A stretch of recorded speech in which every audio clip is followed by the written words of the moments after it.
Mula sa Davao, tining na matapang, salitang diretso, walang paligoy-ligoy man.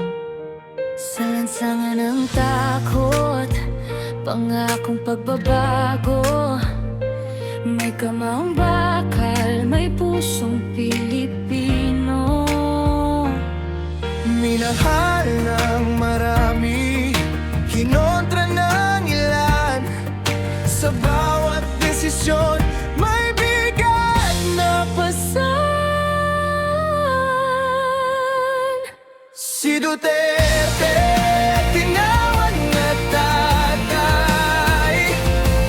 Sa bayan, iniukit ang pangalan. Sa gulo ng mundo, siya'y tumindig.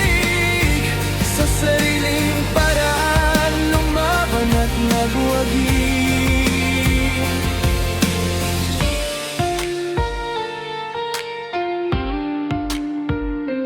May mga gabing puno ng tanong, tama ba o mali ang landas na tinahak noon?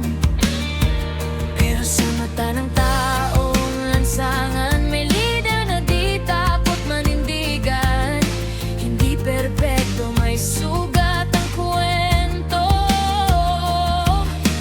Ngunit iniwan ng bakas sa kasaysayan mismo.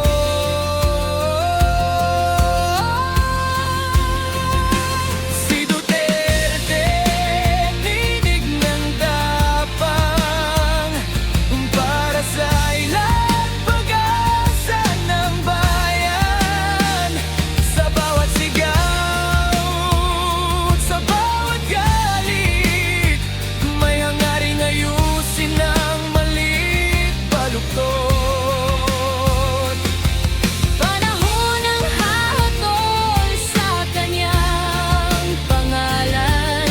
Kung siya'y bayani o karaniwang tao lamang, Ngunit di maikakaila sa bawat pahina. may marka ang lider na tinawag na tatay nila. Si Duterte, anak ng masa. May dilim, may liwanag ang kaniyang pamana. Sa dulo ng lakad, isang aral, ang pamumuno'y basa ng buong bayan. Kasaysayan ang nagsasalita. Sa pangalan ni Duterte, isang kabanata ng Pilipinas.